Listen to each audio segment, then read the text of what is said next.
دو عنوان چل رہے ہیں، بھائی نے مختصر کا بھی کہا ہے۔ میں یہاں پر بہت مشکور ہوں تمام سٹیج پر بیٹھے احباب کا، بہت ساروں کے نام سے میں واقف بھی نہیں ہوں، لیکن شخصیات چونکہ بڑی ہیں، ہم ان کے بیٹے ہیں، یہ ہماری سرپرستی کریں گے، ہم انشاءاللہ چلیں گے۔ قاضی فداء الرحمان صاحب سے عرصہ دراز سے ملاقات ہے۔ یہاں پر ملک عبد المالک اعوان صاحب ایک قداور شخصیت ہیں، انہوں نے مجھے تنظیم کا تعارف کروایا تھا اور لایا تھا۔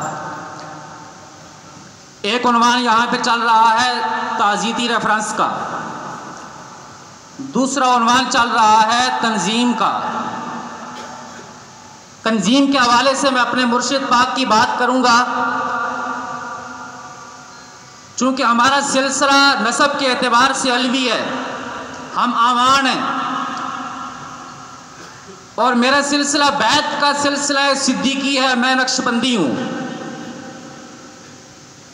میرے حضرت مرشد خواجہ خان صاحب نور اللہ مرکزہ اور عبدالغفور صاحب نقشبندی رحمۃ اللہ علیہ وہ فرمایا کرتے تھے والذین جاہدوا فینا لنہدینہم سبلنا۔ ہر وہ بندہ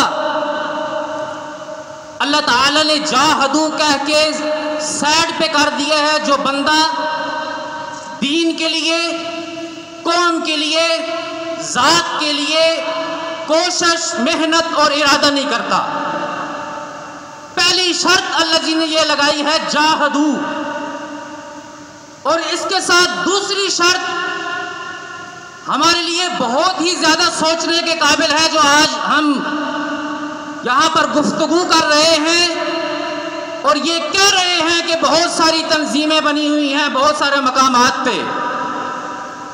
اللہ جی نے کہا فینا، دوسری شرط اللہ نے اخلاص کی لگائی ہے۔ پہلی شرط کوشش کی ہے، جاہدو کوشش، جو بندہ سست ہو، ارادہ نہ کرتا ہو، کام نہ کرنا چاہتا ہو، متحد نہ ہونا چاہتا ہو، یکجا نہ کرنا چاہتا ہو، اللہ تعالیٰ نے اسے پہلی سائڈ پہ کر دیا ہے۔ اللہ نے کہا پہلی شرط کوشش کی ہے، دوسری شرط فینا، وہ کوشش مخلصانہ ہو، اس کوشش میں اخلاص ہو، اس کوشش میں للہیت ہو۔ یہ کوشش صرف نماز کے لیے نہیں ہے، میرے بڑے بیٹھے ہیں آپ، یہ کوشش صرف تلاوت کے لیے نہیں ہے، یہ کوشش صرف تہجد پڑھنے کے لیے نہیں ہے، یہ اخلاص صرف نماز کے لیے نہیں ہے، یہ اخلاص صرف تدریس کے لیے نہیں ہے، یہ اخلاص صرف مسجد اور مدرسے کے لیے نہیں ہے۔ اللہ کہتے ہیں جو بھی تم کام کرو ہو ٹھیک، اس میں تم مخلص ہو۔ علماء بھی تشریف رکھتے ہیں، اللہ نے کہا لنہدینہم سبلنا، لام بھی تاکید کا ہے اور نون بھی تاکید کا ہے۔ اللہ نے کہا ضرور بے ضرور ہم دروازے نہیں دروازے کھولیں گے۔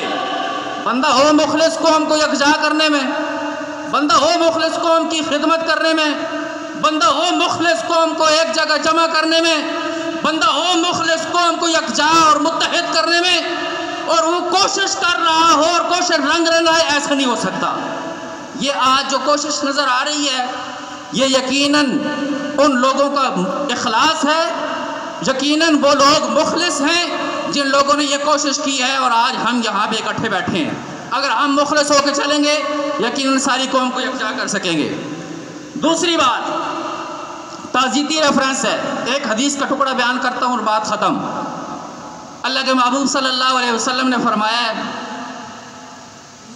کہ انسان گناہ کرتا ہے، اس کے دل پہ دھبا لگ جاتا ہے، پھر دوسرا دھبا لگتا ہے، ایک سیاہ نقطہ، پھر سیاہ نقطہ، پھر سیاہ نقطہ، حتیٰ کہ اس کا دل سیاہ ہو جاتا ہے، پھر اس کا نیکی کی طرف دل نہیں کرتا۔ جس بندے کا نیکی کی طرف دل نہیں کرتا، جاہدو فینا لنہدینہم سبلنا میں وہ بندہ نہیں آ سکتا۔